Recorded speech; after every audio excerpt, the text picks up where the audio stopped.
External carotid artery. The external carotid artery is one of the terminal branches of the common carotid artery. In general, it lies anterior to the internal carotid artery and it is a chief artery of supply to the structures in front of the neck as well as in the face. And let us talk about the course and relations of the external carotid artery. The external carotid artery begins in the carotid triangle at the level of the upper border of the thyroid cartilage, opposite the disc between the third as well as fourth cervical vertebrae.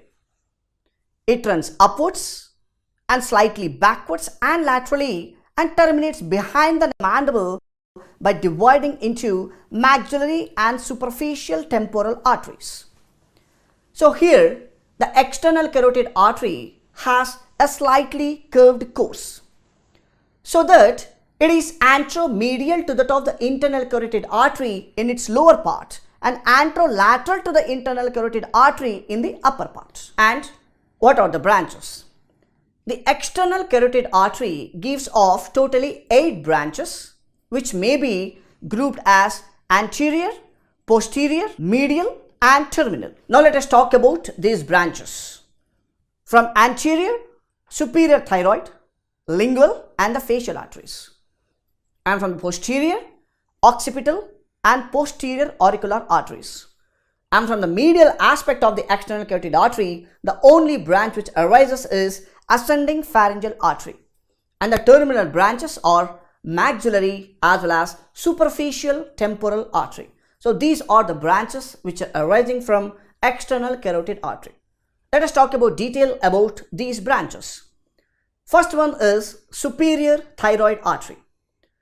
The superior thyroid artery arises from the external carotid artery just below the level of the greater cornua of the hyoid bone. As you can see the course very clearly over here, it runs downwards, forwards, parallel and just superficial to the external laryngeal nerve. So where it passes deep to the 3 long infrahyoid muscles finally to reach the upper pole of the lateral lobe of the thyroid gland.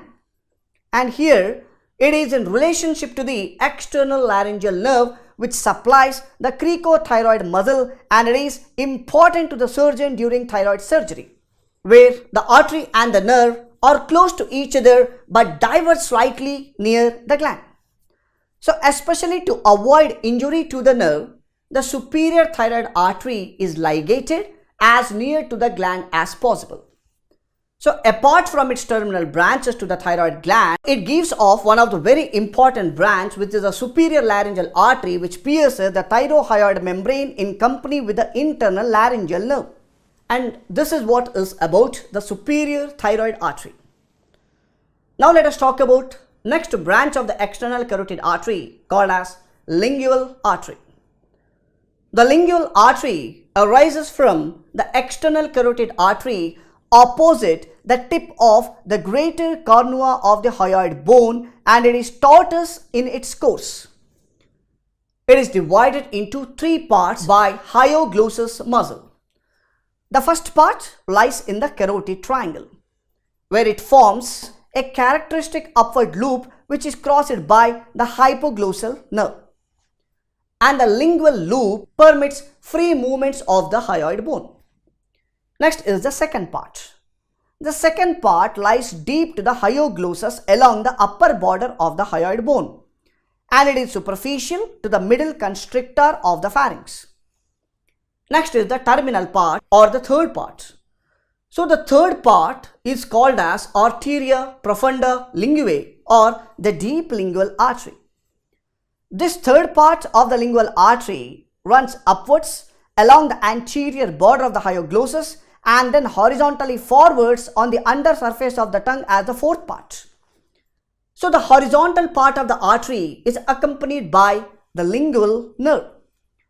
So the lingual artery gives branches like suprahyoid, dorsal, lingual and sublingual. And during surgical removal of the tongue, the first part of the artery is ligated before it gives off any branch to the tongue or to the tonsil. And this is what is about the lingual artery, which is a branch of external carotid artery. Next, another important branch of the external carotid artery is called as facial artery. The facial artery arises from the external carotid artery just above the tip of the greater cornua of the hyoid bone. It runs upwards, first in the neck as a cervical part and on the face as the facial part. As you can see, this is the cervical part and this is the facial part of the facial artery. So the course of the artery in both the places is tortuous, and we will be discussing in detail about the facial artery in a separate module. And next is the occipital artery. The occipital artery arises from the posterior aspect of the external carotid artery opposite the origin of the facial artery. And here it is crossed at its origin by the hypoglossal nerve.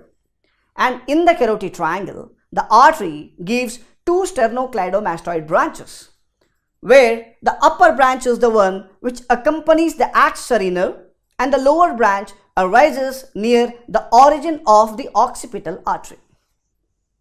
Next is posterior auricular artery.